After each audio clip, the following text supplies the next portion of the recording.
La revue de presse ou la synthèse des articles et des publications avec Gandalda Silla. Les grandes pluies et leurs conséquences sur les voies de communication à Conakry et dans la Guinée profonde.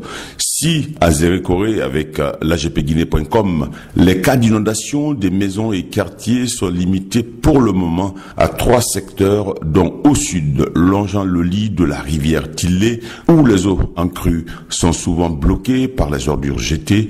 Eh bien, sur le fil de Guinée7.com, plusieurs maisons ont été inondées et la circulation des véhicules paralysés au niveau du pont Béli, quartier Wondi sur la nationale Kindia-Mamou. Des dégâts matériels ont été enregistrés dans certaines maisons après la forte pluie de mardi 30 juillet à mercredi 31 juillet à Kindia. Selon notre confrère, les eaux du pont Béli débordent chaque année du fait des eaux de ruissellement pendant la saison des pluies. Le pont Béli est l'épicentre des inondations à chaque saison des pluies à Kindia.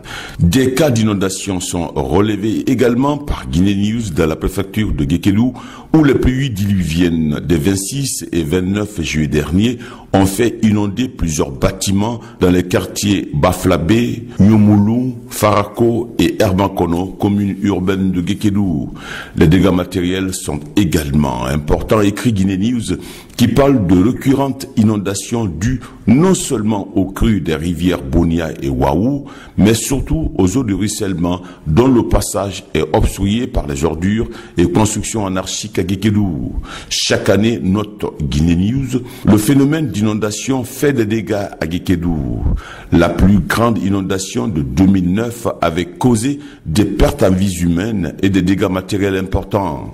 L'État et les partenaires au développement avaient même débloqué plus d'1 milliard de francs guinéens pour recaser les victimes ayant construit dans les zones jugées inondables. Mais les victimes secourues ont revendu les terrains octroyés par l'État et sont revenus occuper leurs bâtiments dans les zones inondables à Guékelou. Pour Guinée News, il reviendra à l'État guinéen de déplacer ses occupants pour éviter le pire en cette saison de fortes pluies. Guinée News, qui s'en fait l'écho, constate que des centaines de véhicules, dont les camions remorques, sont bloqués à Tolombendou, une localité située à 250 mètres du camp militaire de Guékelou. Pas de passage. La route nationale Conakry-Guinée forestière est coupée depuis le 30 juillet dernier. Et selon notre confrère, les remorques sont enfoncées dans la boue. La déviation faite est aussi bloquée par les chauffeurs indisciplinés. Femmes enceintes et enfants sont exposés à la belle étoile et au risque de maladie à Tolobengou. En Guinée-Maritime, c'est le calvaire également sur les 135 km de route entre Kindia et Télimélé.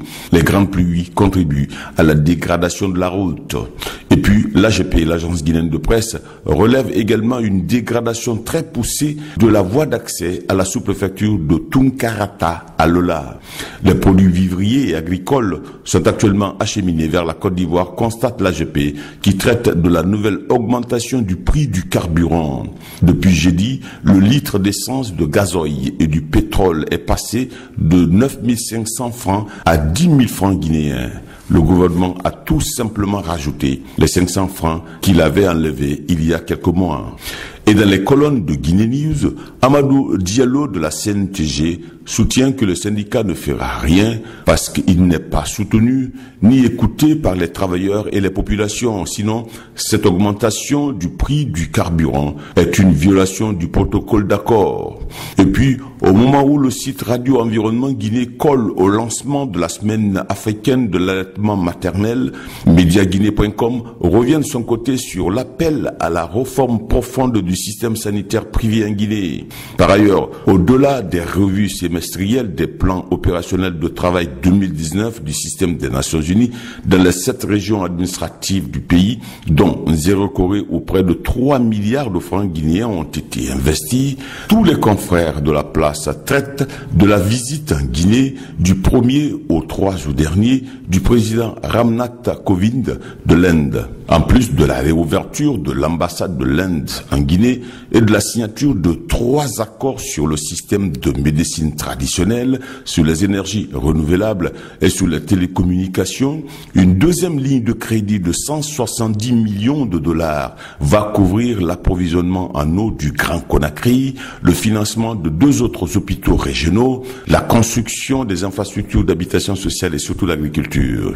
L'agriculture, justement, avec la perturbation du calendrier agricole à Koubia. Selon l'AGP, l'agence guinéenne de presse, les pluies ont retardé. Les paysans producteurs sont inquiets à Koubia, où les principales cultures sont le fonio et le maïs, sur plus de 11 000 hectares à ensemencer.